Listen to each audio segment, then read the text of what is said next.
दर्शकों, मोक्ष केवल दर्शन से नहीं बल्कि पूर्ण गुरु से दीक्षा लेकर मर्यादा में रहकर सतभक्ति करने से ही प्राप्त हो सकता है। जैसे भगवान शिव और माता पार्वती जी सदा साथ रहते थे। पार्वती जी ने शिव जी के दर्शन तो बहुत किए, लेकिन जब तक उन्होंने भगवान शिव को गुरु बनाकर मोक्ष मंत्र प्राप्त नहीं किया, तब तक उनका जन्म मरण होता रहा। जब पार्वती जी का 108वां जन्म हुआ और उन्होंने शिव जी द्वारा बताए गए मंत्र का जाप किया, तब उनका उतना कल्याण हो पाया जितना भगवान शिव जी की उम्र है। अब जरा सोचिए, पार्वती जी तो साक्षात भगवान शिव जी के दर्शन करती थीं, फिर भी उनका कल्याण दर्शन मात्र से नहीं हुआ। जब उनका कल्याण दर्शन से नहीं हो पाया, तो आपका कल्याण केवल मूर्ति के दर्शन से कैसे होगा? यद्यपि ब्रह्मा, विष्णु, महेश तो पूर्ण परमात्मा भी नहीं है। ये स्वयं जन्म मृत्यु के चक्र में आते हैं, जो हमारे पुराणों में प्रमाणित है। देखिए, श्रीमद् देवी भागवत गीता प्रेस गोरखपुर से प्रकाशित है। और इसके कौन है संपादक? हनुमान प्रसाद पोदार चिमनलाल गोस्वामी। और ये गीता प्रेस गोरखपुर से प्रकाशित है, मुद्रित भी वहीं से है। गीता प्रेस प्रकाशक एवं मुद्रक हैं गीता प्रेस गोरखपुर, गोविंद भवन कार्यालय, कोलकाता का संस्थान। इसके 123 पृष्ठ को ही पढ़ेंगे, इसमें बहुत से संशय दूर हो जाएंगे।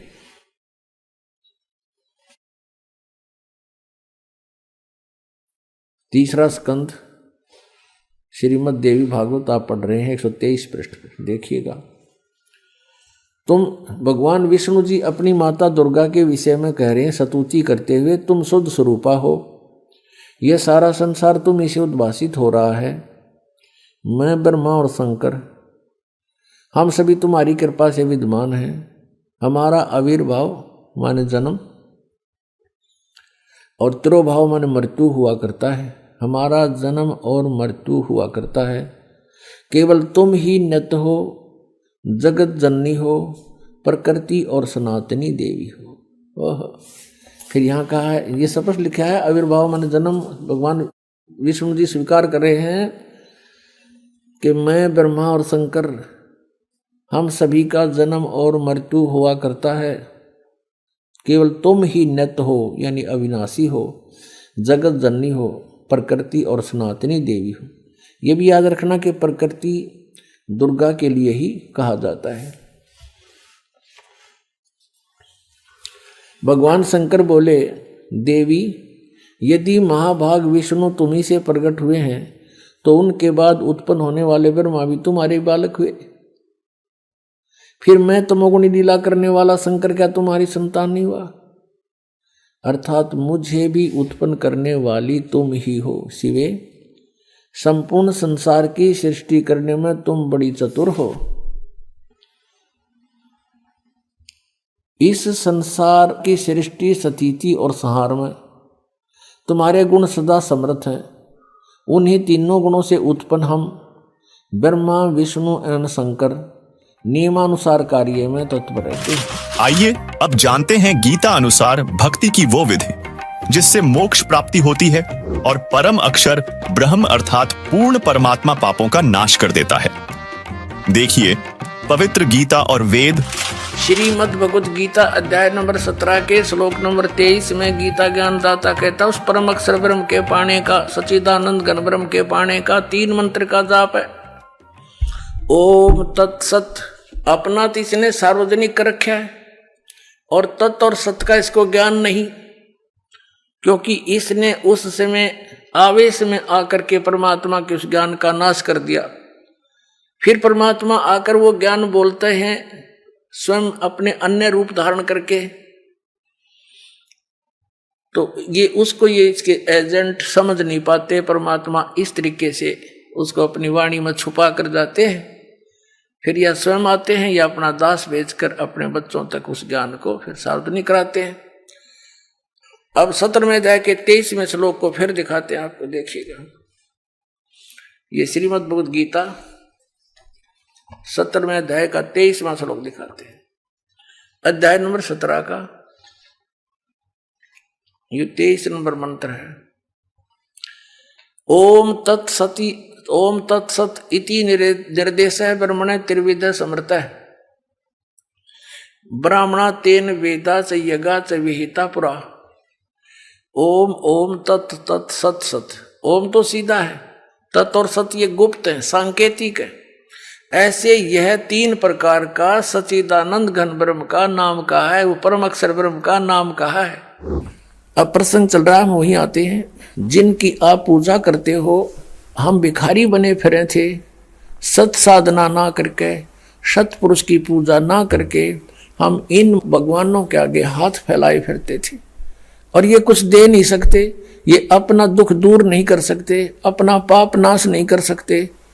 तो जब तक हम उस पूर्ण परमात्मा, जैसे यजुर्वेद अध्याय नंबर 5 के मंत्र नंबर 32 में लिखा है, कबीर अंगारी असी बम्बारी असी सवर ज्योति रित धामा असी। कबीर परमात्मा जो कबीर साहब जो है वो पाप नाशक है, पापों का शत्रु, अरी माने शत्रु, बम्बारी बम्ब माने बंधन, अरी माने शत्रु, बंधनों का नाश करने वाला, बंदी छोड़, यानी हम कर्म बंधनों से यहाँ कैद हैं काल की जाल में, और इस बंधनों को कोई काट दे वो बंदी छोड़, कर्म काट दे वो बंदी छोड़, बंध से छुड़ाने वाला। तो कबीर अंगारी असी बम्बारी असी, बंधनों का शत्रु है। आपको थोड़ा सा हिंट दिखाते हैं। अब कबीर परमेश्वर जी ने कहा था कि वेद मेरा भेद है, मैं ना वेदन के माही, और जौन वेद से मैं मिलूं वो वेद जानते नहीं, कि वेद मेरी महिमा गाते चारों के चारों। लेकिन इन वेदों में मुझे पाने की वे ऑफ वर्शिप नहीं है, पूजा की विधि नहीं है। ये देखिएगा, यजुर्वेद प्रकाशक है सार्वदेशिक आर्य प्रतिनिधि सभा 2/5 महर्षि दानंद भवन, रामलीला मैदान, नई दिल्ली। ये यहां से छपा है। मुद्रक है Prince offset printers 1510 Pataudi house Daryaganj, Nai Delhi से। इस 5वें अध्याय का 32वां श्लोक आपको दिखाते हैं। ये है 5वां अध्याय 5वां, और ये यजुर्वेद ये 32वां अध्याय श्लोक है, मंत्र है। यहां लिख रखा उसी गसी कबीर अंगारी असी। अब हम इसको कबीर बोलते हैं, बै कबीर, ये वह है, हम वह बोला करें। जैसे किसी का नाम वेद प्रकाश होता, हम कहेंगे आ वेद प्रकाश आजा। जैसे कोई धर्मवीर है तो धर्मवीर बोला करें हम, ये हमारा अपना लोकल लैंग्वेज है। तो हम इसको कबीर को कबीर बोलते हैं। अंगारी माने पापों का शत्रु, बम्बारी माने बंधनों का शत्रु, इन्हीं का। फिर है सवर ज्योति रित धामा असी। ये देखो, हे जगदीश्वर, जिस कारण आप कांतिमान हैं। अंगारी माने छोटे चलन के जीवों, छोटे चलन वाले जीवों के शत्रु नहीं, ये तो बकवाद कर रखी है, अनुवाद ठीक नहीं किया। अंग अरी माने शत्रु, अरी इसको संधि छेद करें, अंग अरी, अग माने अंग माने पाप होता है, पाप का शत्रु। और इसने क्या कर दिया, इसका अर्थ यूं कर दिया, संधि छेद करते समय इसको ऐसे कर दिया। और हम इसको अगर, जैसे ये यजुर्वेद है, यही इसका इन्हीं से सेट होगा ये मामला। अब ये 36वां अध्याय यजुर्वेद का दानंद द्वारा अनुवाद है इसका। इसके प्रथम मंत्र में लिखा है रचम वाचम परपदे मनो यजु परपदे। ये यजु शब्द है ना ओनली, और यहां अनुवाद किया इसने इसका। इसमें यजु का अर्थ यजुर्वेद लिख दिया, बिल्कुल सही किया। अब ये यजु है, यहां लिखना पड़ेगा कि ये यजुर्वेद के विषय में है। ये पूरा अब बना इसका अर्थ यजुर्वेद। तो यहां ये देखो कवि है, इन्होंने यहां कवि कर दिया इस 5वें अध्याय का। और ये जो 32वां श्लोक हम पढ़ रहे हैं, इसमें ये जो कबीर शब्द है, इसको इन्होंने ऐसे कर लिख दिया। अब इसका अर्थ करते समय यह लिखना चाहिए था कबीर देव लिख देते। ये कबीर वह लिख के कबीर लिख देते, कबीर देव लिख देते, तो हम उसको कबीर देव बोल रहे हैं। कबीर देव, हम उसको कबीर देव, देव माने परमेश्वर, कबीर साहब हैं, यहां लिखना चाहिए वो कबीर देव हैं। ये कहना कवि इनकी वो समस्या भी हल हो जाए। कवि वो कबीर देव लिखना था, कबीर देव हैं, हम उसको कबीर साहब बोलते हैं, कबीर अपने लोकल लैंग्वेज में, वो कबीर साहब हैं। बम भारी माने बंधनों के, अरी माने शत्रु, ये तारा दिए जिसकी बकवास है विस्तार तेरा। अरी माने शत्रु, बंधनों के शत्रु, बस ये छोड़ दो, यानी बंधन के शत्रु, अरी माने शत्रु, बम्ब माने बंधन, बंधनों के शत्रु बंदी छोड़ हैं कौन, वो कबीर हैं, कबीर देव हैं। और अंगारी माने पाप नाशक, ये गलत अनुवाद किया इसने। और फिर कौन है वो, रित धामासी, रित धामा, सतधाम युक्त, सतलोक युक्त, हम सतधाम कहें उन्हें सतधाम, सतलोक कह देते हैं, लोक कहो धाम कहो एक ही बात है। सतलोक युक्त यानी रित धामा, यानी वो सतलोक वाले हैं, सतलोक में रहते हैं। और सवर ज्योति स्वयं प्रकाशित, सवर ज्योति इन अड़ंगा कर रखा है, अंतरिक्ष को प्रकाश करने वाले। सवर ज्योति का अर्थ है स्वयं प्रकाशित, तेजो में शरीर युक्त परमात्मा है। यजुर्वेद के 8वें अध्याय का 13वां मंत्र स्पष्ट करेगा। ये 8वां अध्याय और 241 पृष्ठ पे 8वें अध्याय का 13वां श्लोक। इसमें क्या लिखा है कि देव कर्तस्य ऐनस्य अवजनमसि, मनुष्य कर्तस्य ऐनस्य अवजनमसि, पितृ कर्तस्य ऐनस्य अवजनमसि, आत्म कर्तस्य ऐनस्य अवजनमसि। ऐनस्य ऐनस्य घोर, ऐनस्य ऐनस्य माने अपराध के अपराध यानी घोर पाप के भी अवजनम। अब आपको इसका यहां दिखाते हैं 242 पृष्ठ पर इन्हीं का अनुवाद किया हुआ, ये 242 पृष्ठ पे। हे सबके उपकार करने वाले मित्र आप। अब यहां इसने मित्र शब्द प्रयोग कर लिया, यहां परमेश्वर ना लिखा, क्योंकि इसको पता था वेदों को पढ़ने वाला मुझ पर पूरा विश्वास करेगा, और मैंने यहां लिख दिया मित्र, तो वो ये समझेगा कि मित्र के बारे में लिखा है, भगवान के बारे में नहीं, इसलिए इसको पढ़ पढ़ा कर आगे चल पड़ेगा। आप दान देने वाले के अपराध के, अवजनम ऐनस्य माने अपराध के, अवजनम माने विनाश करने वाले, असी माने हो।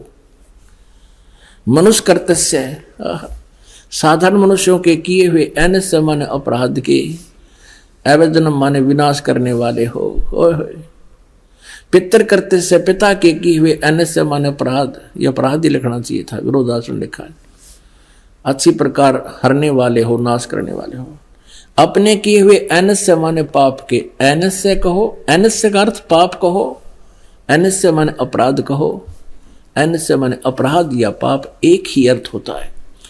ऐनस्य माने पाप के दूर करने वाले, अवजनम माने नाश करने वाले, अवजनम विनाश करने वाले हो, अवजनम माने विनाश करने वाले हो। ऐनस्य ऐनस्य अधर्म के अधर्म यानी घोर पाप के भी, अवजनम माने नाश करने वाले हो। अब जानता हुआ मैं जो कुछ भी अधर्म आचरण किया करता हूं या करूं, अनजान में जो कुछ भी किया करता हूं वा करूं, उस सब ऐनस्य माने अपराध के, पाप के, दुष्ट आचरण के नहीं, पाप के आप अवजनम माने नाश करने वाले हो।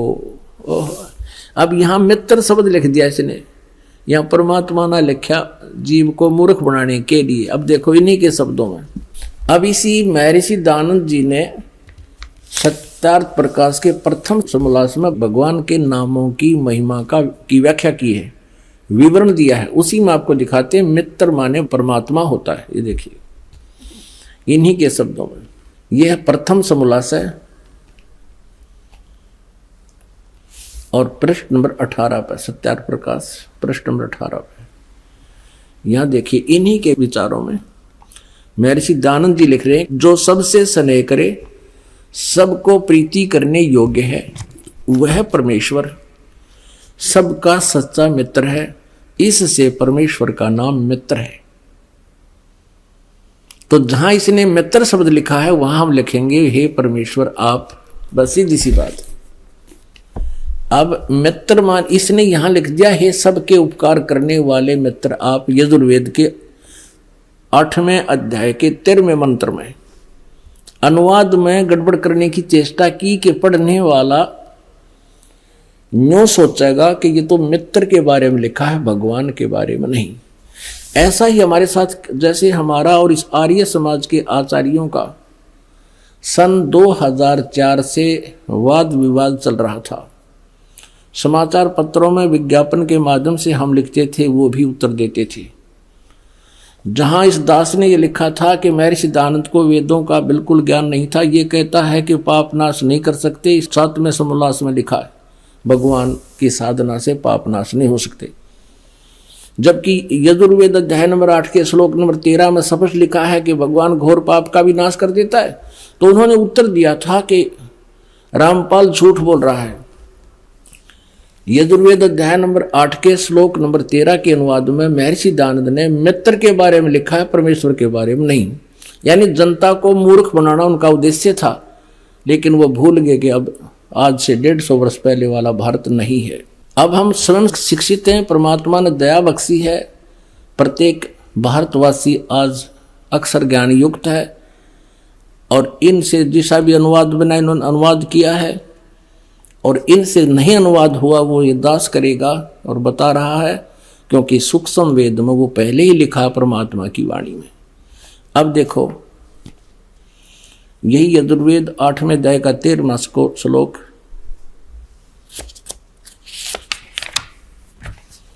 अष्टमो अध्याय और ये हमने पढ़ा 13वां श्लोक मंत्र। इसके यहां पर ये अनुवाद किया स्वामी जी ने, तो यहां लिख दिया हे सबके उपकार करने वाले मित्र आप। हम यहां लिखेंगे हे सबके उपकार करने वाले परमेश्वर आप, दान देने वाले के, एन से माने अपराध मानी यानी पाप के विनाश करने वाले हो, साधारण मनुष्यों के किए हुए अपराध के विनाश करने वाले हो, पिता के किए हुए अनैसे माने अपराध के नाश करने वाले हो, अपने किए हुए पाप के दूर करने वाले यानी नाश करने वाले हो। दर्शकों, अगर हम भगवान जगन्नाथ अर्थात श्री कृष्ण जी के जीवन को देखें तो वे स्वयं अपने प्रारब्ध को नहीं काट पाए। वे अपने भांजे अभिमन्यु की उम्र नहीं बढ़ा सके। ऐसे में साधक को स्वयं विचार करना चाहिए कि अगर श्री कृष्ण जी अपने भांजे की उम्र नहीं बढ़ा सके, संपूर्ण यादव कुल को नष्ट होने से नहीं बचा सके, तो क्या वे अपने साधकों की उम्र बढ़ा सकते हैं? यह सोचने का विषय है, जबकि ऋग्वेद में कहा गया है कि परमात्मा अपने साधक की आयु भी बढ़ा सकता है। देखिए ऋग्वेद, परमात्मा हमारी आयु भी बढ़ा सकते हैं। आपको वेदों में दिखाते हैं, क्योंकि शिक्षा का हमें एक लाभ है तो यही है कि हम सदग्रंथों को स्वयं समझ सकते हैं। और जब तक हम नहीं समझेंगे, कोई भी हमें बढ़ा दे, कुछ भी कह दे, हम उससे की मान लेंगे। जिस कारण से आज तक हम यह भटक रहे हैं और इन नकली संतों के पीछे लटक रहे हैं। ये देखिएगा, यह है ऋग्वेद, आपको दिखाते हैं ये कहां से प्रकाशित है। सर्वदेशिक आर्य प्रतिनिधि सभा, महर्षि दयानंद भवन, रामलीला मैदान, नई दिल्ली से। उनके फोन और फैक्स नंबर ये है। ये मुद्रक है Prince offset printers, 1510 Pataudi house, Daryaganj, Nai Delhi से। ऋग्वेद मंडल नंबर 10 सूक्त 161 161 और मंत्र नंबर 2 में, यदि रोगी नष्ट जीवन शक्ति वाला हो, यानी जिसका जीवन नष्ट होने वाला हो गया है, यदि अथवा सीमा से परे चला गया है, यदि मृत्यु के समीप पहुंच गया ही है, तो भी उस रोगी को, ये देखिए ना, दयानंद के भक्ता ने, मैं वैध लिख दिया यहां पर, क्योंकि दयानंद ये मानता था भगवान कुछ नहीं कर सकता। ना रोग काट सकता ना उम्र बढ़ा सकता, इसलिए यहां लिख दिया मैं वैद। कष्टप्रद रोग के पंजे से छुड़वा लाता हूं और 100 शरद ऋतुओं तक जीने यानी 100 वर्ष तक के लिए इसको बलयुक्त करता हूं। अब यहां जो इन्होंने जानबूझ कर बकवाद करी इस मूल पाठ में, इसमें वेद का जिक्र नहीं, क्योंकि वेद कोई मेडिसिन की बुक नहीं है, ये भगवान की जानकारी महिमा है इसके अंदर। अब यहां तो ये न लिख दिया, फिर परमात्मा कहते हैं चोर चोरावे तुंबड़ी, वो गाड्डे पानी में, वो गाड्डे हुआ ऊपर आओ ना, सच्चाई छानी ना है। लेकिन कहीं ना कहीं परमात्मा ने इनकी आंखें बंद कर ही दी, जहां इन्होंने सच्चाई लिख दी, ना चाहते हुए भी लिख दी। भगवान ने लिखवा दिए तो क्या लिखे थे ये देखना। ऋग्वेद मंडल नंबर 9 सूक्त 80 और मंत्र नंबर इसका भी 2। हे परमात्मन, आप उपासकों की आयु के बढ़ाने वाले हैं। यहां भूल गए वैद लिखना। देखा परमात्मा के चोर चुरावे तुमड़ी गाड्डा पानी में, वो गाड्डा हुआ ऊपर आओ ना, सच्चाई छनी ना। और दिखाता हूं इन्हीं के अनुवाद में, ये देखिएगा एक और दिखाते हैं इन्हीं परमात्मा। देखो ये दास अगर आपको अनुवाद करके या बताओ वैसे तो नहीं जच्चे, क्योंकि ये आपका तो यकीन हो जा पर ये होड़ ना दें, ये कहकर आपको भ्रमित कर देते कि रामपाल को संस्कृत ना आती, ये वेदों के अनुवाद करेगा। और यही हमारे भगवान कबीर साहब के बारे में इन्हें टांग अड़ाई थी कि कबीर अशिक्षित है, अक्षर ज्ञान नहीं, ये संस्कृत का मामला, ये सदग्रंथों को समझना इस जुलाहे के बस का कहां, ये झूठ बोलता है। और परमात्मा सारी सच्ची कहा करते थे। 600 वर्ष पहले ये बात बताया करते तो दास आपको सदग्रंथों से रूबरू करा रहा है, और उन्हीं से आज परमात्मा ने अनुवाद करवा रखे हैं। इन्हीं के अनुवाद में परमात्मा ने दया बख्शवा दी। नन्नो कौन कहे मैं काल हूं, और वो भगवान कोई और है। गीता में सारे रेफरेंस दे दिए, मालिक ने कहा दिया, उसने पता ही नहीं मकद के बोल गया, और सच्चाई बुलवा दी दाता ने ब्रह्म काल ते कि वो परमात्मा तो कोई और है, और मैं तो काल हूं, सबको खाने आया हूं। जब तो नांडी पाक के कही थी कि यहाँ कोई मैंने टोकड़ियां नहीं कि मैं कह दूं, और कह दी सच्ची, अब हमारे काम आ गई।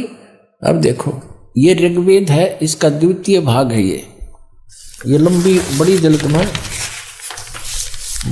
है। ये प्रकाशक हैं पंडिता राकेश रानी, और ये कहां से छपा है? प्रधान कार्यालय वेद मंदिर महात्मा वेद भिक्षु सेवा आश्रम लेखराम नगर इब्राहिमपुर मुखबेलपुर दिल्ली, दूरभाष इतना दान संस्थान।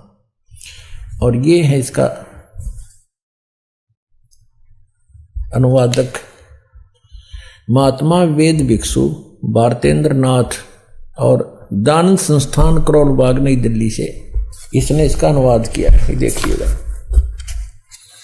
ये है ऋग्वेद मंडल नंबर 10 सूक्त 161, ये 161, और ये दूसरा मंत्र इसका। इसने बहुत बढ़िया अनुवाद किया। सच्चाई, यदि किसी रोगी की जीवन शक्ति समाप्त हो, उसकी आयु ना रही हो, यदि वह सीमा से परे हो गया है, यदि वह मृत्यु के सन्निकट चला गया है, तो भी उसे मैं भारी कष्टप्रद रोग के पंजे से मुक्त कराऊं तथा उसे 7 वर्ष यानी 100 वर्ष के जीवन हेतु बल संपन्न करूं। भावार्थ में भी सही लिखा है इसने, यदि रोगी की जीवन शक्ति समाप्त हो यानी उम्र खत्म होगी, वो आयु हो रही है और उसका रोग सीमा से पार हो गया है, तब भी परमात्मा उसे इस कष्टप्रद रोग से मुक्त कर 7 वर्ष यानी 100 वर्ष का जीवन दे सकता है। अब बिल्कुल सही लिखा है, पर क्योंकि परमात्मा की महिमा है या किसी वैद्य की और दवाइयां की किताब नहीं है। ये देखिएगा ऋग्वेद मंडल नंबर 9 सूक्त, ये 80 का है, यहाँ 82 गलत लिख रखा है यहाँ, क्योंकि ये यहाँ से शुरू हुआ है 80 से और आगे 82 अलग होता है। ये यहाँ से है, ये 79वां सूक्त समाप्त हो गया, ये 80वां चल पड़ा और इसका ये 2 मंत्र यहाँ है, या आगे 82 शुरू हो जाता है, इसलिए 81 यहाँ लिख दिया उन्होंने, 81 भी पूरा हो गया। तो ये ऋग्वेद मंडल नंबर 9 सूक्त 80 है, ये 81 यहाँ 81वां है, ये 80वां सूक्त यहाँ समाप्त होता है। यहाँ देख, ये इसके दूसरे मंत्र में ऋग्वेद मंडल नंबर 9 सूक्त 80 समझो 80। हे परमात्मन, आप उपासकों की आयु के बढ़ाने वाले हैं, जो कि तो बिल्कुल सही किया इसने। अपने आत्माओं, हमने उस परमात्मा की शरण ग्रहण करनी है जिसके गुण वेद गावें। परमेश्वर स्वयं कहते हैं, वेद मेरा भेद है, मैं ना वेदन के माही, और जौन वेद से मैं मिलूं ये वेद जानते ना ही। इन चारों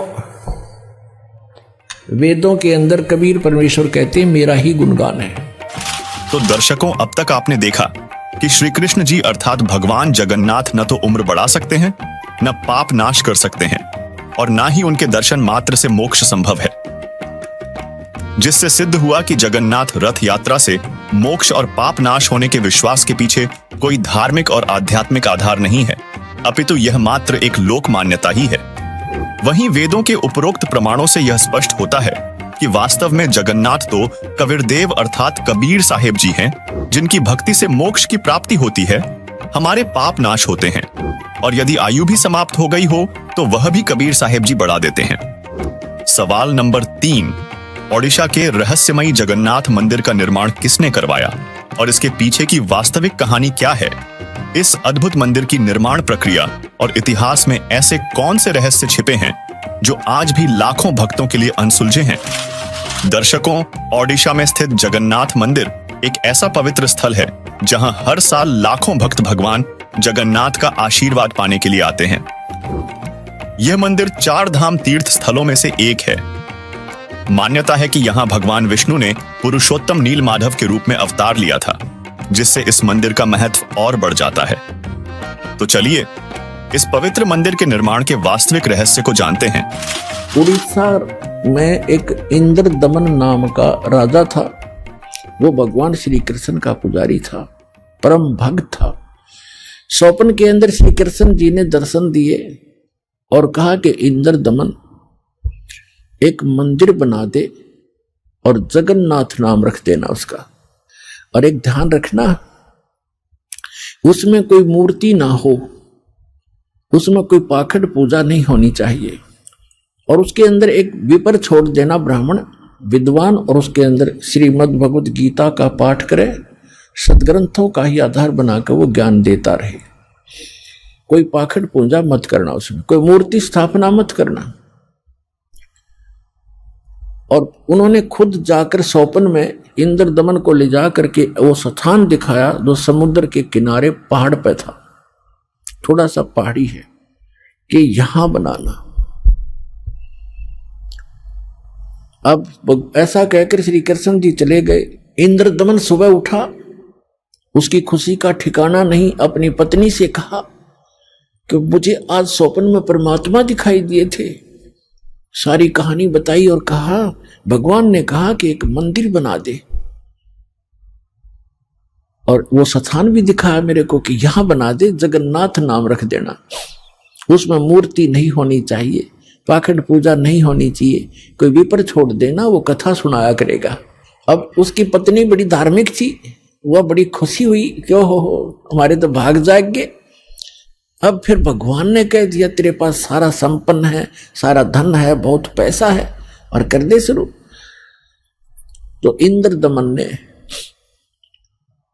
बहुत से कारीगर बुलाए, उनसे नक्शा तैयार करवाया और जाके कहा कि यहाँ भगवान पहुंचे, वहां पर घूमते फिरते, और बताया कि यहाँ बताया था ये स्थान, मंदिर बना दे। अब कारीगरों ने तो दर्दी नीम ज्यों की तो, और मंदिर बना के तैयार कर दिया। अब जो ही मंदिर बन चुका, अगले दिन पूजा करनी थी। उसी दिन समुद्री तूफान उठा, बहुत भयंकर, जैसे साइक्लोन कहते हैं। ये कई बार आता उड़ीसा के अंदर, तो बहुत तबाही मचा देता है, ढा देता है मंजिले मंदिरों उनको, मंजिलों को, मकानों को। ऐसा तूफान उठा 40 फुट ऊंचा, बहुत स्पीड का, ऐसे घूमता हुआ, और मंदिर को खत्म कर दिया, नामो निशान मिटा दिया। दूसरी बार फिर बनाया, दूसरी बार भी ऐसे ही हो गया, तो ऐसी स्थिति में आती। तीसरी बार फिर बनाया, ऐसे ही। चौथी बार फिर बनाया, क्योंकि आदेश था भगवान का। अपने दुर्भाग्य को कोस रहा था कि भगवान के आदेश का मैं पालन नहीं करा। कहने का भाव ये है कि खजाने का कोस भी खत्म हो गया, और 4-5 बार मंदिर ने, ये समुद्र ने ऐसी ही घटना कर दी। राजा बड़ा चिंतित हुआ कि भगवान ने एक सेवा दी थी, मैं वो नीच कर नहीं पा रहा, दुष्ट हूं, दुर्भाग्य है मेरा कि मुंह दिखाऊंगा भगवान को उसके गोलोक में जाकर। उसकी पत्नी कहने लगी कि चिंता ना करे, मेरे पास मेरे गहने रखे कितने, मैं क्या करूंगी, आप इतनी चिंता करें, भगवान के दिए हुए इनसे करते। तो उसने सारे गहने गाने बेच के और फिर शुरू किया।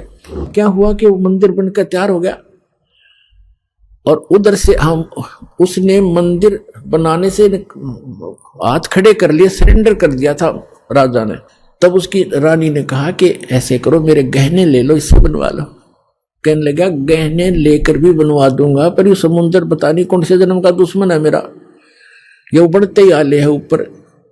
तो सपने में भगवान दिखाई दिए, श्री कृष्ण जी ने, श्री कृष्ण जी दिखाई दिए। उससे पहले परमात्मा आए स्वयं, एक वृद्ध रूप बनाकर, वृद्ध अवस्था में, बड़े ऋषि उम्र के साधु संत का रूप बनाकर, हाथ में माला और छड़ी ले रहे हाथ में, और आके कहने लगे, राजन क्यों चिंतित हो आप। राजा ने बताया कि महाराज जी ऐसे ऐसे मंदिर भगवान दिखे थे सपने में, श्री कृष्ण जी, उन्होंने मुझे आदेश दिया था कि मंदिर बना दे इस स्थान पर, समुद्र के पास बनाना जहां गहरा समुद्र हो। और मैंने उनके आज्ञा अनुसार मंदिर बनवा लिया। और समुद्र पता नहीं के दुश्मनी बरत रहा है मेरे साथ, तभी तोड़ देता है। 3, 4, 5, 6 बार बना लिया मैंने, मेरा तो कोष भी खत्म हो गया। अब कैसे बनाऊं महात्मा। परमात्मा ने कहा कि मैं इस समुद्र को रोकूंगा, अब ये नहीं आएगा, तू मंदिर बनवा। उसकी पत्नी ने फिर सहारा दिया कि मैं गहने दे दूंगी, अब बना लो। लेकिन इंद्र दमन राजा की हिम्मत नहीं पड़ी थी, उसका दिल टूट चुका था। 1-2 घटना हो जाए आदमी उसी में दिक्कत में बहुत चिंतित हो जाता है। तो सपने में श्री कृष्ण दिखाई दिए, या खेल सारे मालिक के ही थे, आप बना कृष्ण रूप बनाया और कहा कि इंद्र दमन, जो महात्मा तुझे कल मिला था वृद्ध, इसकी शक्ति का कोई वार पार नहीं है। आप इसको खोज कर इसके चरणों में प्रार्थना करना और ये समुद्र रोक देगा, आप इसकी बात पर विश्वास करना। अब इंद्र दमन सूता उठते अपनी पत्नी से, सुबह उठते कहा अपनी पत्नी से कि ऐसे ऐसे श्री कृष्ण जी दिखाई दिए थे, एक महात्मा कल दरबार में आया था और वो बता के गया था कि मैं वहां रहता हूँ। लेकर सैनिकों को, बॉडी गार्डों को, अपनी पत्नी को साथ लेकर देखा, वो तो बैठे, वो तो इंतजार कर रहे थे, माला ले रहे हाथ में, एक लीला कर रहे थे। चरणों में मत्था टेक्या और कहा भगवान आप समुद्र रोक दो, मैं बना दूंगा मंदिर। परमात्मा ने कहा कि एक चबूतरा बना दे, चौरा कहते हैं हम यहाँ, चबूतरा कहते हैं। ये समुद्र जिधर से समुद्र उठकर आता है उस किनारे पर, समुद्र के किनारे पर एक चौरा बना दे, चबूतरा, वहां बैठकर मैं भजन करूंगा भगवान का। वो तो लीला कर रहे थे, भगवान का तो मंदिर टूटने लग रहा, भगवान ना बचा पा रहा जिसको हम भगवान मानते थे।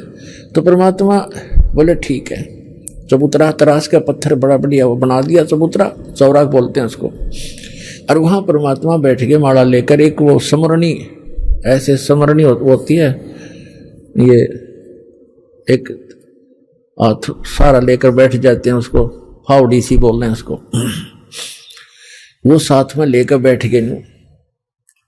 मंदिर बनकर तैयार हो गया कति, और मूर्ति उधर से मालिक ने बनाई दी थी। वह समुद्र एकदम उठा 40 फुट ऊंचा और तूफान का रूप धारण किया, और परमात्मा ने ऐसे कर दिया। अब जहां वो था समुद्र वहीं रुक गया, इतना वेग से आ रहा था वो पानी, ऐसा रुक गया जैसे पहाड़ बन जाता है, ना नीचे जावे ना ऊपर, ना आगे ना सरका, वहीं खड़ा हो गया। इस जल स्रोत का एक देवता है, उसका नाम समुद्र है। वैसे वरुण नाम है, वरुण के अंतर्गत एक समुद्र नाम का अन्य असिस्टेंट है। तो वो समुद्र आएगा वहां पर विपर रूप धारण करके, और कहा भगवान मुझे जाने दे आगे, यानी चलने दे मेरे जल को, जो मैंने आज्ञा दी है इसको, जो मैंने आज्ञा दी है इसको जाने दो जल को आगे। परमात्मा ने कहा क्या करेगा तू आगे जाकर, कि इस मंदिर को तोड़ूंगा। परमात्मा बोले कि ये ऐसा वैसा मंदिर नहीं है, इसमें कोई पूजा, इसमें कोई पाखंड पूजा नहीं चलेगी, इसके अंदर कथा करा करेंगे भगवान की, और कोई ऐसा वैसा मंदिर नहीं है जिसमें किसी को भ्रमित किया जाता हो। और एक भवन है भगवान का, यह कथा होती है, इसको मत तोड़ तू। मंदिर को तोड़ा नहीं करते। तो वो कहने लगा नहीं मैं अवश्य तोड़ूंगा। परमात्मा बोले जा फिर तोड़ दे, जा तोड़। कहने लगा मैं आपकी शक्ति के सामने मैं निष्क्रिय हो गया हूं, आपसे अर्ज करता हूं आप हट जाओ रास्ते से। अक नहीं अब नहीं हट सकता, मैंने वचन दे रखा है। तू क्यों तोड़ता है इसको, तेरे क्या दुश्मनी है तेरी इसके मंदिर के साथ। तब समुद्र ने कहा कि जब ये श्री कृष्ण ये जगन्नाथ श्री राम रूप में था, इसने मेरी बेइज्जती करी थी, इसने मुझे डरा धमकाया था, अग्नि बाण दिखाया था, मेरी इंसल्ट करी थी, उसका बदला लूंगा, इसको खत्म करूंगा, नहीं बनने दूंगा इसका यहाँ पर। तब परमात्मा ने कहा कि देखो इसको तो तू तोड़ नहीं सकता, तेरे में हिम्मत है तो तोड़ दे। फिर कहने लगा जी मुझे कोई विकल्प बताओ, मेरी इज्जत रह जाए। कहने लगे जाके उसकी द्वारका को डुबो ले, वो खाली पत्थर खाली पड़ा है, और यहां आसपास भी नहीं आ जाना, 1 मील दूर भाग जाए यहां से, तेरी खैर नहीं। अगर फिर भी तो दोबारा इधर आ गया था। आज प्रमाण है जगन्नाथ के मंदिर को दास देख कर आया था, सिर्फ कुछ भक्तों को साथ लेकर ये देखने के लिए कि वास्तविकता है क्या। वहां पर कबीर पंथियों द्वारा सुरक्षित वो चौरा स्थान, वो चबूतरा भी है, वहां एक अच्छा मकान सा बना रखा है, उसके ऊपर एक मंदिर सा बना रखा है यादगार बनाए रखने के लिए। और उन्होंने भी यही कथा सुनाई कि यहाँ बैठकर भगवान श्री कबीर परमेश्वर जी ने समुद्र रोका था। तो दर्शकों अभी आपने जानी जगन्नाथ मंदिर के निर्माण की वास्तविक कहानी। आगे इस वीडियो में आप जानेंगे जगन्नाथ मंदिर के कुछ और अनसुलझे पहलुओं के बारे में। तो चलिए आगे बढ़ते हैं। सवाल नंबर 4, आखिर क्यों हैं जगन्नाथ मंदिर की मूर्तियां अधूरी? मूर्ति की ऐसी स्थिति के पीछे छिपी वास्तविक कहानी क्या है?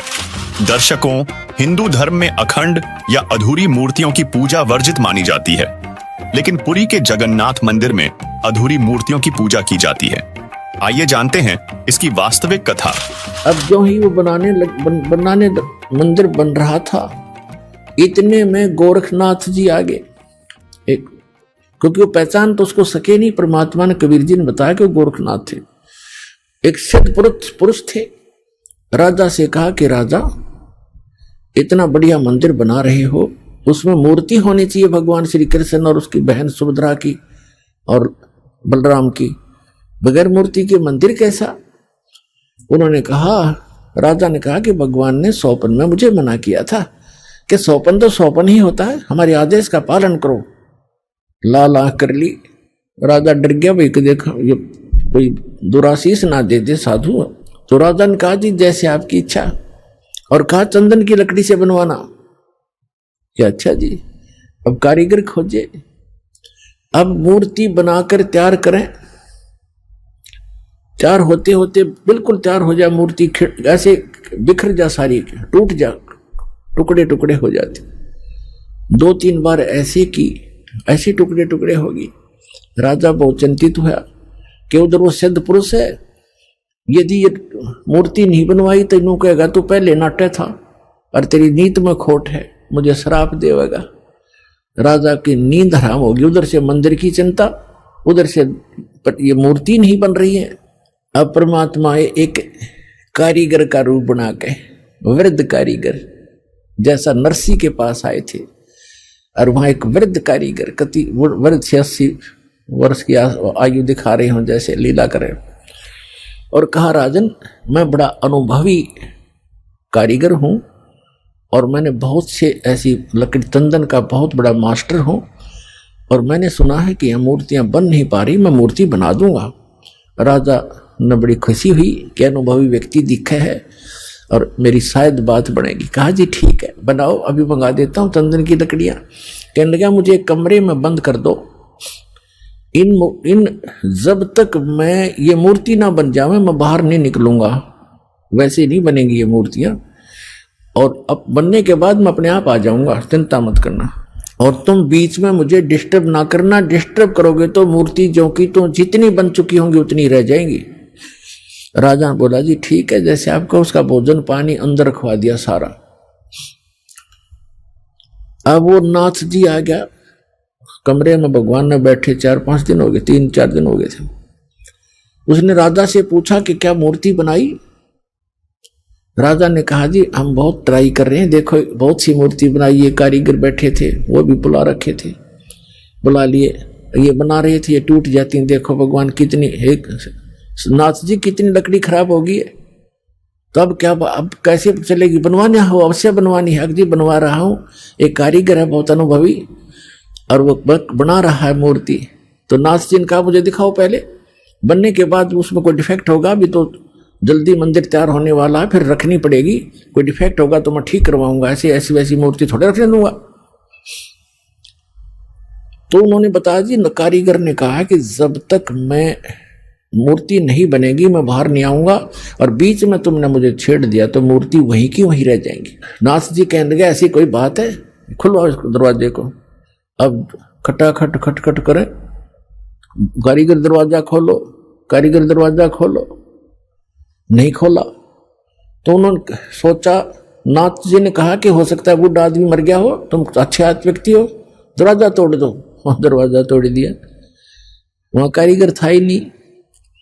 वह मूर्ति जितनी बन गई थी उनके हाथ बनाने रह रहे थे, वह न्यू के न्यू रह गए, तीनवा के वह टूंड और पैर के पंजे, वो तीनवा न्यू हाथ टूंड न्यू के न्यू, कारीगर था नहीं। अब राजा कहने लगा जी और बताओ अब क्या करूं? तो अन्य कारीगरों ने बताया जब इसका ऐसे भी लगा दी ना सारी टूट जाएंगे। नाथ जी तक खिसे गया, रख दो न्यो की न्यो, मूर्ति अवश्य रख दो। अब वो मूर्ति न्यो की न्यो तो रखी है ठाके। तो पुण्यात्माओं, आज हम अपने भगवान को पहचान लेंगे। पहले हमने, हमारे को कोई किसी ने कुछ भगवान बता दिया, एक मिट्टी का रख दिया कोई खिलौना सा, ये तेरा भगवान, हमने वो ही मान लिया, क्योंकि हमें परमात्मा की चाह थी, आज भी है। अब जैसे मूर्ति रख दी भगवान की, श्री कृष्ण जी की, विष्णु जी की, तो हमने स्वीकार कर लिया। विष्णु जी के गुणगान उन्होंने सुनाए, हमें मान लिया। कहां से सुनाए उन्होंने विष्णु जी और ब्रह्मा शिव जी के गुणगान, गुण कहां से सुनाए? विष्णु पुराण से विष्णु जी के, शिव पुराण से शिव जी के। तो किसी ने बताया कि भगवान की मूर्ति है, इसी की पूजा से तेरा मोक्ष हो जाएगा, हमने वो भी शुरू कर दिया। ये भूल थी, ये गलत था। मूर्ति बुरी नहीं, मूर्ति की पूजा गलत है। मूर्ति का होना अनिवार्य है। मूर्ति से हमें प्रेरणा मिलती है। जैसे हम किसी सूरवीर की मूर्ति देखते हैं, चित्र देखते हैं, और उनके गुणों से हम परिचित होते ही हैं, तो गुणों से परिचित होने से उसकी मूर्ति देखते ही हमारे अंदर भी वैसा ही भाव बन जाता है। जैसे हम सेब की मूर्ति देखते हैं, आम का चित्र देखते हैं, आम की मूर्ति देखते हैं, तो हमारे अंदर उसके गुणों का ज्ञान होते ही उसको पाने की भी इच्छा बढ़ जाती है। तो ऐसे ही जो मूर्ति भगवान की, विष्णु जी की, शिव जी की, कृष्ण जी की, राम जी की, हमारे को हम जिसकी पूजा करते थे वो पूजा नहीं करनी थी, उसकी पूजा से हमें कोई लाभ नहीं होना था मूर्ति की, हमने उस मूर्ति वाले भगवान को पाना है। उस मूर्ति वाले भगवान को पाने से हमें उसके गुणों का, उन गुणों का गुण प्राप्त होंगे, उससे लाभ प्राप्त होगा। जैसे आम की मूर्ति है, सेब की मूर्ति है, हमने उस मूर्ति की पूजा से कोई लाभ नहीं होगा। वो तो इतना ज्ञान करा देगी कि ये सेब है, ये आम है, ये मीठा होता है, इसके ये गुण है। अब मूर्ति वाले सेब को ढूंढना पड़ेगा, ओरिजिनल को, तब हमारा पेट भरेगा। तो कबीर परमात्मा जी मूर्ति के विरोधी नहीं थे, मूर्ति पूजा के विरोधी थे। इन ढीठ लोगों ने हमें इतना रूढ़िवादी बना दिया कि हम केवल मूर्ति की ही उसी का घंटी बंटी बजा कर उसके तिलक तिलक ला के श्रृंगार करने में लागे रहते। इतना उसके श्रृंगार में लग गए, इतना ठीक है, खराब हो रही हो तो पोछा मार दे, कपड़ा साफ करके प्रणाम करो मूर्ति को, क्योंकि भगवान को उस मूर्ति को प्रणाम कर, परमात्मा को प्रणाम होता है। ये श्रद्धा हमारी बनती है, भाव बनता है। लेकिन पूजा और सत्कार में अंतर होता है, पूजा और सत्कार में बहुत अंतर होता है। तो ऐसे हमने पूजा नहीं करनी, सत्कार करने से हमारे अंदर विनम्रता बनी रहेगी। भगवान सामने दिखाई दें जैसे मूर्ति है और सामने भगवान ही आ जाए तो हमारा वैसे ही भाव रहे जैसे मूर्ति नहीं, ये परमात्मा आखड़े हुए। लेकिन लाभ मिलेगा भगवान से ही। वो मिलेगा कैसे परमात्मा, उसके पाने की वे ऑफ वर्शिप गीता जी में बहुत अच्छी वर्णित है। जैसे गीता जी अध्याय नंबर 8 के श्लोक नंबर 13 में कहा, गीता ज्ञान दाता ब्रह्म कहता है मेरी पूजा करनी है, मेरा केवल एक ओम मंत्र है, बस, नथिंग एल्स। और 8वें अध्याय के 3 श्लोक में जिस परम अक्षर ब्रह्म के बारे में बताया है उसकी पूजा करनी है, तो 17वें अध्याय के 23वें श्लोक में कहा कि ओम तत्सत इति निर्देश ब्रह्मण त्रिविध समर्थ है। उस परमात्मा के यानी परम अक्षर ब्रह्म के पाने का ओम तो सीधा ही क्लियर है, स्पष्ट है, और तत् और सत ये दोनों सांकेतिक गुप्त हैं। ये दास बताएगा, वास्तविक ये कोड वर्ड है। तो ओम और तत् ये 2 अक्षर मिलकर के सतनाम बन जाता है। ये सतनाम कोई जाप करने का नहीं है। और ये ओम ब्रह्म का जाप है, ये तत् सांकेतिक जो दास बताता है, जिसको सतनाम प्राप्त है उनको पता है। ये परब्रह्म का जाप है, यानी अक्षर पुरुष का जाप है। और सत ये परम अक्षर ब्रह्म का जाप है, यानी ये गुप्त है, ये कोड वर्ड है, ये दास बताएगा। हमने उस परमात्मा को पाना है,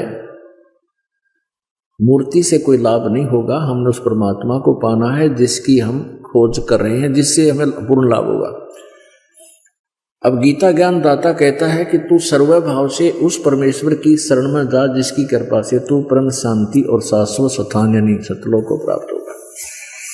हमारे को इन लोगों ने इतना भ्रमित कर दिया कि हमने किसी ने कुछ भी बता दिया, उसी को गॉड मान लिया और हम वहीं पर अपना जीवन बर्बाद करके चले गए। सवाल नंबर 5, जगन्नाथपुरी में जाति धर्म और ऊंच नीच के आधार पर क्यों नहीं होता है भेदभाव? क्या इसके पीछे कोई ऐसा गुप्त सत्य है जो हमें समझने की आवश्यकता है? दर्शकों, समाज में जहां ऊंच नीच और जाति धर्म के भेदभाव के कारण लोग बंटे हुए हैं, वहां जगन्नाथपुरी ऐसा अद्वितीय स्थल है जिसे समानता का प्रतीक माना जाता है, क्योंकि यहां प्रारंभ से ही छुआछात नहीं है। आइए इसके पीछे की वास्तविक कहानी जानते हैं। हिंदुस्तान के अंदर हिंदुओं को खूब पता है कि आज से 500 1000 वर्ष पहले, 600 वर्ष पहले, 100 वर्ष पहले, 50 वर्ष पहले कितनी छुआछात थी, हमने देखी खुद। हरिजनों को, छोटी जाति वाले जो हम मानते थे, इनको मंदिर में तक घुसण भी नहीं दिया करते। बाहर खड़े खड़े ये अपना कोई मांग मूंग लेते, जो लेना देना होता बाहर ही दे दिया करते, इनको टुकड़े टाकड़े। इतनी छुआछाती, मंदिर में प्रवेश नहीं करने देते थे, केवल पुजारी ही वहां जाते थे या कोई स्वर्ण जाति के ही मंदिर में प्रवेश होते थे। अब आप देखते हो शुरू से जब से जगन्नाथ का मंदिर बना है उसमें छुआछात नहीं है।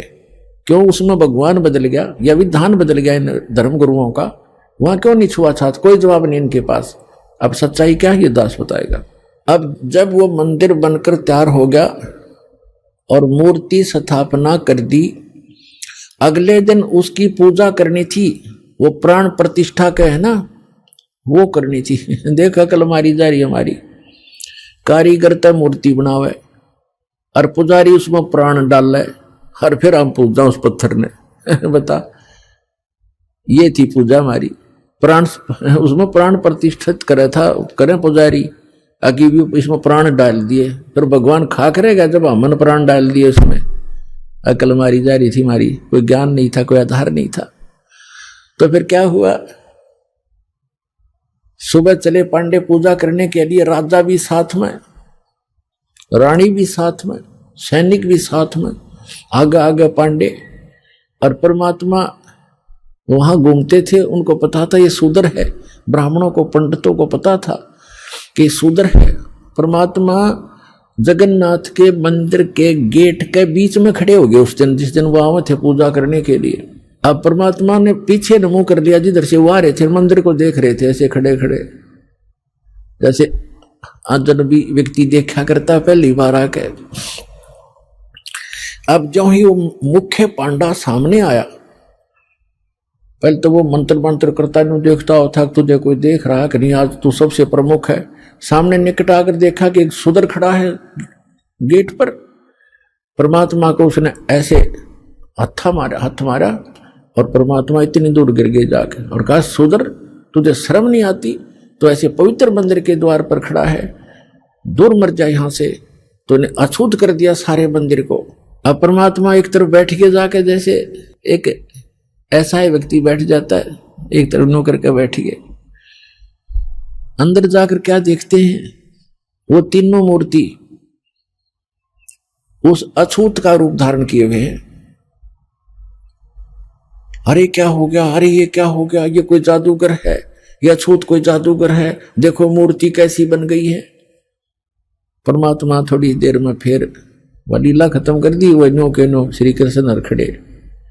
फिर उन्होंने मांझे धो गंगा जल से सब शुद्ध करो, ये तो अछूत ने अपवित्र कर दी।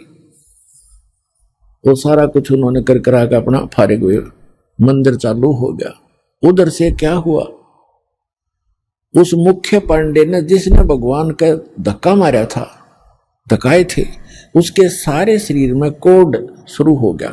कोढ़ ही हो गया, चाम कटकट पड़े, सारी रात रोए चिल्लावे, सारी जड़ी बूटी करवा ली, सारी सतुति प्रार्थना। भगवान कृष्ण का कट्टर पुजारी था, उसको अर्ज कर लिया। तो सपने में श्री कृष्ण दिखे उसने और कहा जाके कि पांडे, उस महापुरुष के चरण धो के पी ले, तेरा तब पीछा छूटेगा, नहीं तो तेरी जान नहीं बचेगी। मेरे पास कोई तेरा समाधान नहीं इसका। अब कहते मरता क्या नहीं करता। उसने अपने साथी पांडे बुलाए और कहा, भी भगवान ने ऐसे ऐसे कहा है, मेरा बुरा हाल है, और ऐसे आदेश दिया है भगवान ने, क्या करूं मैं।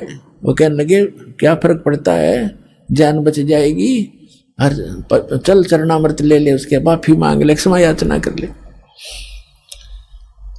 परमात्मा बैठे थे वहां, घूमया करते हो तो काम ही सारे थे। अब वो पांडा तो लेकर चल रहा कटोरे में जल, चरणामृत बनाऊंगा। वो निकट आओ, परमात्मा आगे को चल दे। अके नहीं पांडे, दूर रहना, हम अछूत है, दूर रहना, अछूत है।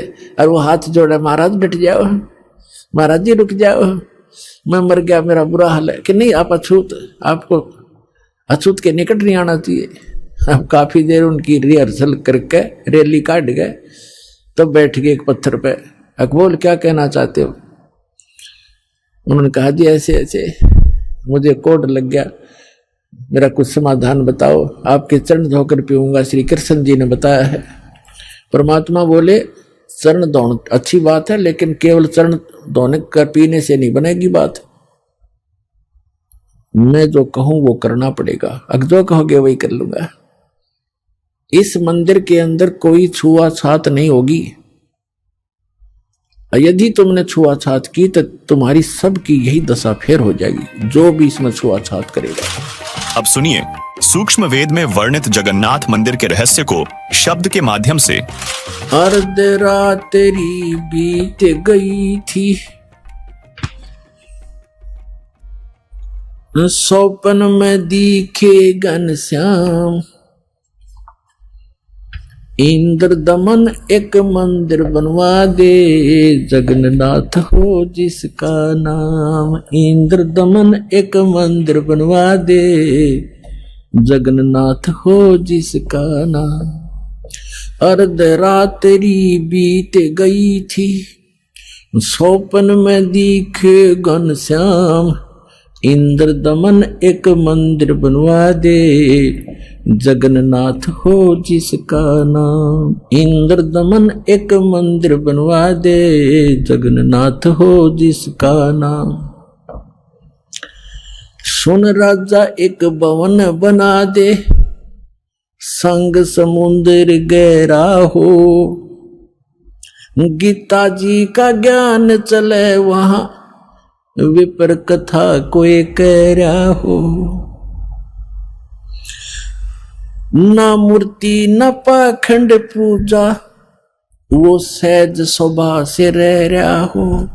योग युगत की विधि बतावे, जिससे मन इंद्री पर पैरा हो। कलयुग में जो नाम जपेगा, उसके सरेंगे सारे काम। इंद्र दमन एक मंदिर बनवा दे, जगन्नाथ हो जिसका नाम। इंद्र दमन एक मंदिर बनवा दे, जगन्नाथ हो जिसका नाम। अर्धरात्रि बीत गई थी, सौपन में दिखे घनश्याम, इंद्र दमन एक मंदिर बनवा दे, जगन्नाथ हो जिसका नाम। 5 बार मंदिर बनवाया, श्री कृष्ण जी के कहने से।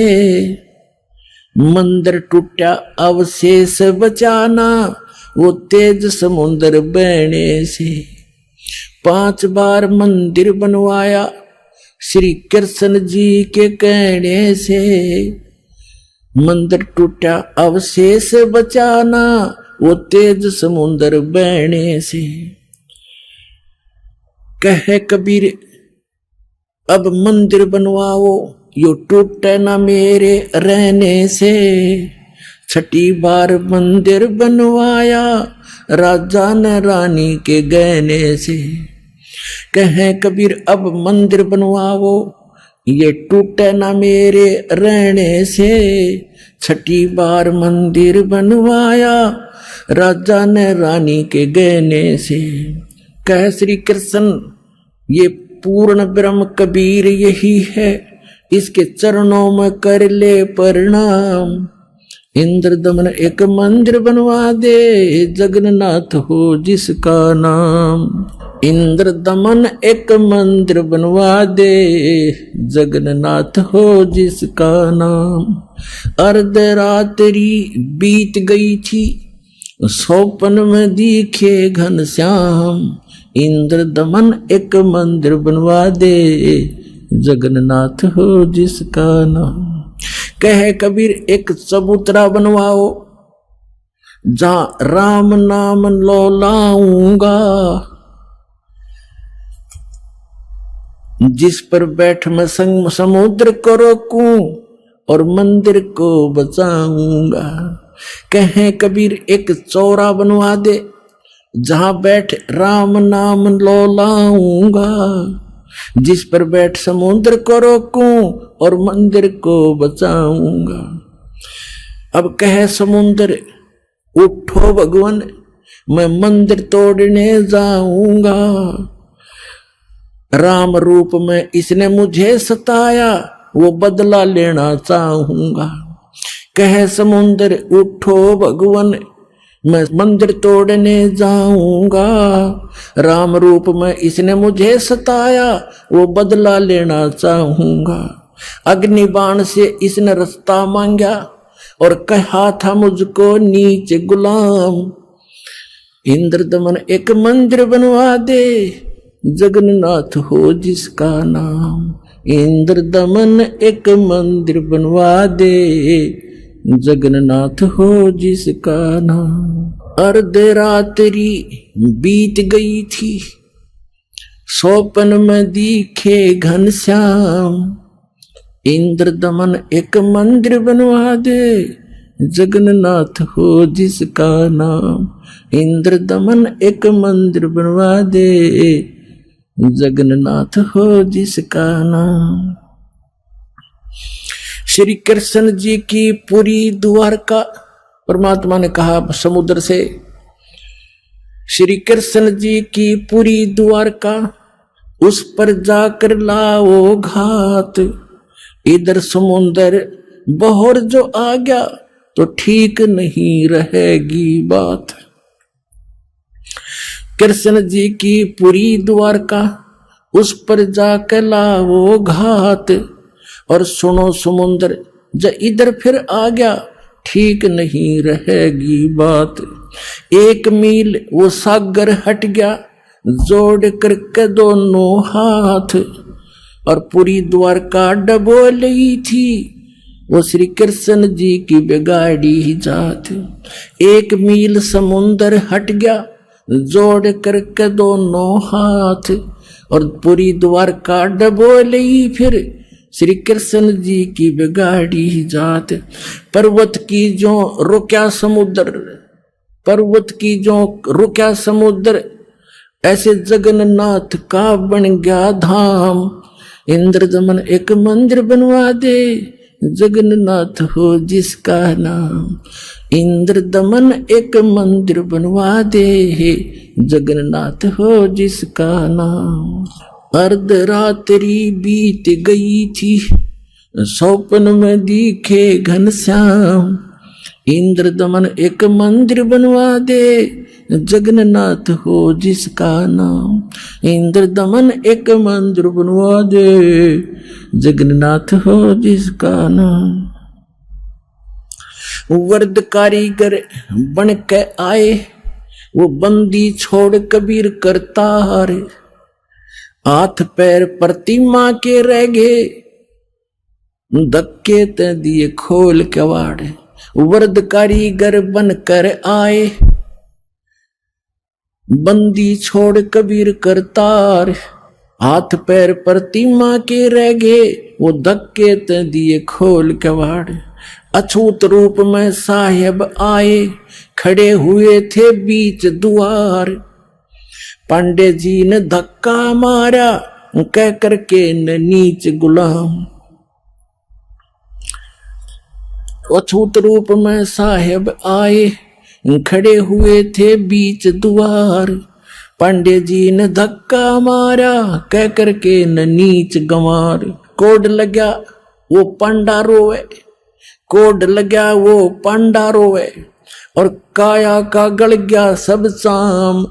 इंद्र दमन एक मंदिर बनवा दे, जगन्नाथ हो जिसका नाम। इंद्र दमन एक मंदिर बनवा दे, जगन्नाथ हो जिसका नाम। इंद्र दमन एक मंदिर बनवा दे, जगन्नाथ हो जिसका नाम। अर्धरात्रि बीत गई थी, स्वप्न में दिखे घनश्याम। इंद्र दमन एक मंदिर बनवा दे, जगन्नाथ हो जिसका नाम। इंद्र दमन एक मंदिर बनवा दे, जगन्नाथ हो जिसका नाम।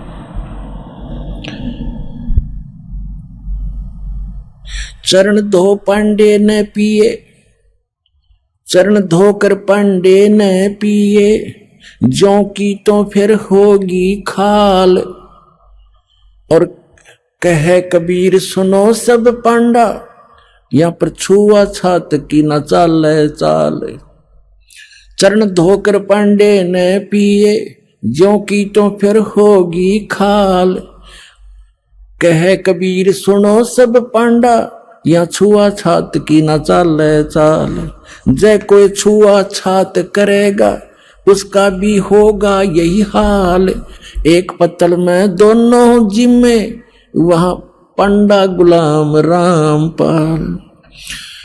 जय कोई छुआ छात करेगा, उसका भी होगा यही हाल। एक पत्तल में दोनों जिम्मे, पांडा गुलाम रामपाल। इसमें कौन सा भगवान बदल गया, ओ हे कृष्ण ओ हे राम। इंद्रदमन एक मंदिर बनवा दे, जगन्नाथ हो जिसका नाम। इंद्रदमन एक मंदिर बनवा दे, जगन्नाथ हो जिसका नाम।